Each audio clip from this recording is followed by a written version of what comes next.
Kalau korang selalu ride seorang-seorang dan korang tak perlukan pun intercom untuk korang bersembang dengan orang belakang ke ataupun korang punya dengan orang belakang ke ataupun dengan sesiapa, korang cuma nak dengar lagu ataupun nak call, ini adalah satu helmet headset yang korang kena dapatkan dan ini lain daripada yang lain.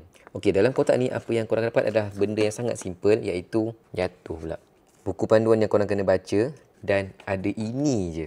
Okey, dia tak ada intercom yang tepi tu, tak ada, tak perlu pun sebab dia ada bagi satu kabel type A type C untuk cas dan dua speaker kiri kanan yang bersambung dengan satu mikrofon dan juga kat mikrofon ni ada button-button untuk korang tekan. Volume up, volume down, pause and play dan juga on off dan beberapa function lain yang korang boleh tengok dalam buku panduan ni. So, cara nak pasang sangat-sangat mudah. Korang boleh selectkan dua speaker kiri kanan ni kat dalam helmet korang. Dia juga ada bagi beberapa velcro yang mana kalau korang punya helmet tak boleh nak lekat, korang boleh lekatkan velcro ni. Korang boleh lekatkan velcro ni dulu dekat helmet korang dan korang lekatkan speaker ni dekat helmet korang.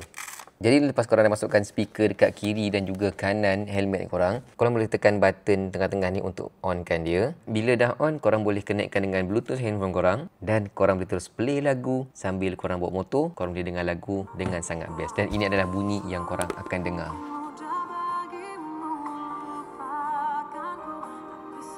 Bagi aku dia punya sound tu sangat sedap dan yang paling penting adalah dia sangat sempoi. Tak perlu dah korang nak kena gunakan helmet headset yang macam ni. Korang hanya gunakan benda sempoi ni saja untuk control pause and play lagu, control button volume up, nak angkat call pun boleh sebab dia juga ada mikrofon dekat sini. So guys, untuk korang yang naik motor dan nak dengar lagu, ini adalah helmet headset yang korang dapatkan. Link ada dekat bawah dan serius sangat mudah nak pasang.